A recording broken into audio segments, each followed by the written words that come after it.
Yo, what is up mga bap? Meron tayong pupuntahan mga bap. Agency siya. Sinubukan ko kasi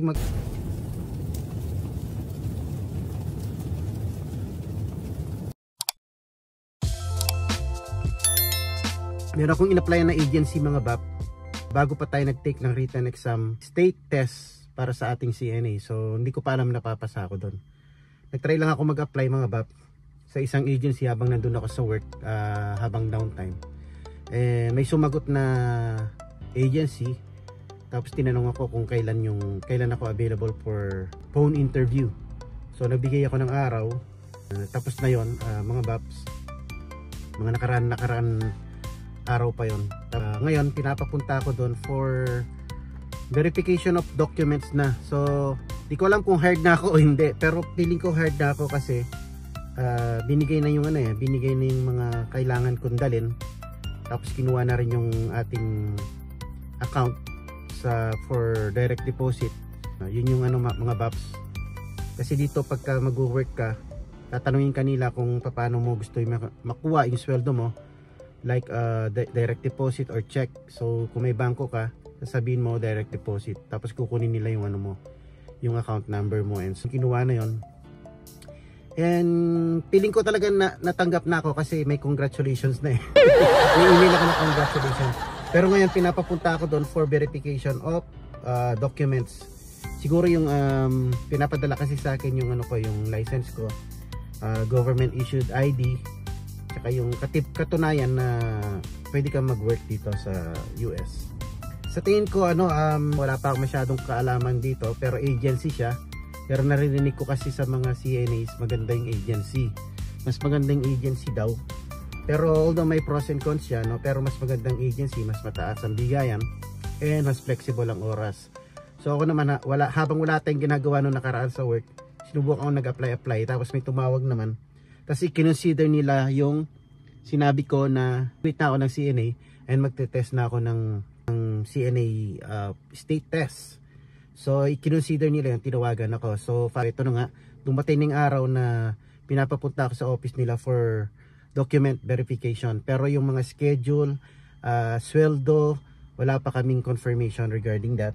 So yun ang pupuntahan natin ngayon ngayong araw na to. Ang appointment ko is 11:30. So mag-11 na.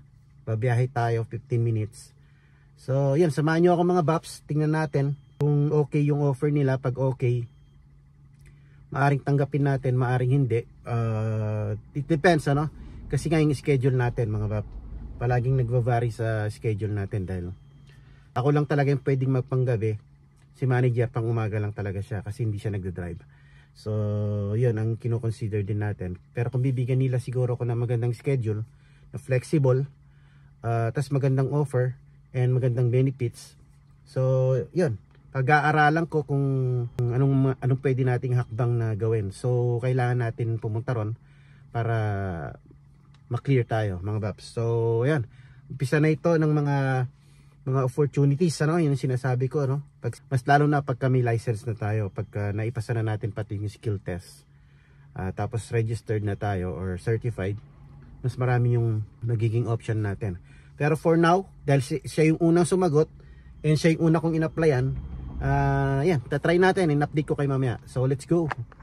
Ayan naglalaglagan ng mga dahon mga bap. Buti na lang na-vlog na natin yan nung kompleto pa. Nakakalbo na naman. Di ko alam kung babalik pa yung mga dahon, kung may tutubo pang panibago or what. Pero at least na natin, na-vlog na natin yan. So ayan, 15 minutes na driving to. So yeah, update ko na lang kay mamaya pag nandun na tayo. Okay? Yun mga bap. Yun mga bap, andito na tayo mga bap after 12 minutes lang mga bap. Medyo mabilis yung way na kung saan tayo dinala nung natin, GPS. Pero itong place na to mga bap, nakapunta na ako dito noong part 1 ng ating journey. Iturinik Academy na pinuntahan ko nung part 1 ng vlog natin sa journey on becoming a CNA. Nung nag-inquire ako ng LVN. Yan, building na yan mga baps. So yung MAC agency, andyan din sa loob niyan. Kaya yun, galing na pala ako dito sa building na yan. Kaya lang siguro nandyan sa loob yung agency dahil nga may school dyan. Parang yun, nagre-recruit sila ng mga ano, no? Graduating pa lang, inire-recruit na nila. Kaya pala siguro nung nag-apply ako, dahil nakita naman nila na graduate na ako, naghihintay na lang ako ng schedule for the state test. Ayun, kinonsider nila yung application ko. So ngayon, pupunta tayo ngayon dyan. So update ko kayo mamaya. Let's go. So yun nga pala, may dala nga pala ang mga credentials, yung mga certificate ko, yung mga certificate ko na kinuha from caregiver, tsaka yung mga trainings ko. Dinala ko lahat, pero hindi naman sila nanghihingi. Kasi dito napansin ko mga bap, kapag nag-apply ka dito online lahat, so wala nang mga ganitong hard copy. Minsan pag pinindot nila yung number mo, yung identification mo mga bap, makikita na nila lahat doon yung mga sinabi mo sa kanila. Pag sinabi mo na CNA ka, pag sinabi mo na DSP ka, caregiver ka, pag pinalatok nila yung mga bap, makikita na nila lahat kung naglalaram ka. Kung nagsisinungaling ka o hindi. Kaya hindi na kailangan yung mga hard copy, pero nagdala pa rin ako kasi nasanay tayo ng ganun sa Pilipinas no? Para tatanong ko kung kailangan nila, baka lalong tumaas yung sweldo natin pag nakita nila na marami tayong certification na kinuha. Ito, ayan, dami natin mga learnings, no? Diba, kung maalala nyo, kumuha pa ako ng advanced caregiver nung nakaraan habang tinitake natin yung CNA online. So dala ko rin. So yun, update ko kayo, baka tumaas yung offer kapag pinakitaan ko sila ng maraming certification, tsaka ito yung mga tinake natin na training sa online. So let's go, update ko kayo mamaya mga paps. Yun, tapos na yung ating document verification. So yun mga bap, ang update is we got the job. So we're hired mga bap. Kaya lang meron pa akong as usual sa mga ganitong trabaho, meron pa yung mga TB test, meron pa yung mga CPR kasi nag-expired na daw yung CPR ko. Pero kukunin ko lang naman yun online mga bap. Tapos pero hired na talaga ako. And about the so about dun sa schedule is binigay ko muna yung 2 days off ko. Yun na muna yung availability ko. Kasi titignan natin, titimbangin natin kung alin yung mas maganda. Dahil nga agency ito, no? So hindi ko pa alam kung paano laruin ng agency eh. Kasi ang mga naririnig ko doon, flexible siya. Pero hindi ko alam kung regular siyang ganito ba yung... Hindi ko alam kung paano yung kalakaran sa agency, kung kagaya din ba ng regular na job, or pag sa agency iba-iba yung mga pinapasukan mo. So comment down below sa mga nakakalam mga paps, ano? Or kontrata ba siya, 6 months, gano'n, hindi ko alam. So ngayon, dahil nga hindi pa ako gaanong kaalaman doon, binigay ko munang availability ko is yung day off ko. So kung papasok man tayo dito, kung itutuloy man natin ito sa day off, doon na lang muna ako papasok dito. Pero kapag nagustuhan natin, sabi ko, for now, ito na muna yung availability ko, since di ko alam kung mabibigyan nyo ako ng full time or part time lang. Pero sabi naman niya is, yung nakausap ko is pipilitin niya bigyan tayo ng full time. Pero syempre, ititingnan muna natin, i-weigh muna natin kung alin yung maganda, no? And yeah, yun lang ang update. Yun lang, pinapakuha lang ako nung CPR ulit kasi nga expired na. Tapos yung out of pocket yun, yung CPR pero yung TB test sa kanila yung bayad. Tapos pala meron pa akong online training mga bap na 8 hours yata, pero paid na yon. So okay lang, kukunin natin yon online, aral na naman. Pero 10 hours lang and paid naman yon, so okay lang.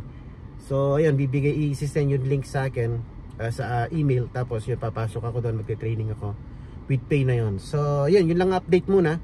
So yan, natanggap tayo mga bap, yun yung update, natanggap tayo. So nasa akin na lang kung itutuloy ko kapag kumuha ko ng CPR tsaka yung yung training ginawa ko, we're good to go. Kasi yung background check natin ngayon, yung verification, document verification is okay naman. So yun mga paps, hanggang dito lang muna ang ating vlog regarding this ating lakad or sa ating ganap. So let's go home. Time check is 12. Yan, meron pa akong time magpahinga dahil mamaya magsusundo na tayo. Okay, let's go. Sobrang foggy na mga pap. Oh, malabong daan mga pap, foggy. Time check is 12:03. Uwi na tayo. Thanksgiving na bukas mga pap. Ay ngayon pala, dahil umaga na, 12:03 na eh. Itong mahirap mga pap pagka ganito, halos wala kang makita sa daan. Yan o, naka-heater na ako pero matagal bago magano. Labo ng ating visibility mga pap. Ayan na, lumiwanag din salamin natin. Kung di ko pa tinodo yung heater, oh. Tinodo ko na ng number 4 mga paps. Sirap ako sa daan, wala akong makita eh. Ayan, okay na siya, lumiwanag na. Pero dito sa side, malabo pa rin, oh. Ganyan ka-foggy mga paps. Yan, ang mahirap kung malayo yung biyahe. Okay lang to, biyahin natin from work to sa bahay is 12 to 15 minutes lang. Pero pag malayo yung work mo, lalo na sa freeway mga pap, sobrang foggy doon. Kasi nga walang mga halaman, walang mga damo. Walang halaman, walang puno. Pares lang yun ano. Walang mga bahay, gano'n. So doon yung mga part na yun, mga foggy, ma-foggy talaga sa highway. So ayan, uwi muna tayo mga paps. Happy ano ba yun? Thanksgiving mamayang umaga. Pero may pasok kami, so hindi ko alam kung anong ganap. Baka magluluto lang kami ng regular na ulam, kakain kasi walang pasok mga bata. Si manager, sarado rin yung store nila, so automatic wala silang pasok. Sana all. Pero tayo, dahil sa healthcare tayo, ay hindi pala kami healthcare kasi hindi kami sinama dun sa mga ano, sa increase ni governor. Pero okay lang kasi malapit na tayo masali doon. So anyway, by the way, highway mga bab, ito, nandito na tayo sa main road. Kaya ayan ang ating kalawakan. Dito medyo maliwanag na kasi marami ng ilaw dito mga babs. Ayan, may mga store na dyan eh. So yun, tignan natin kung anong update natin bukas sa ating Thanksgiving. Abang-abang na lang bukas mga babs. Kain na tayo. Yan ang ating salo-salo sa Thanksgiving. Chicken. Tapos may pansit. Oh. Ayan, Thanksgiving oh.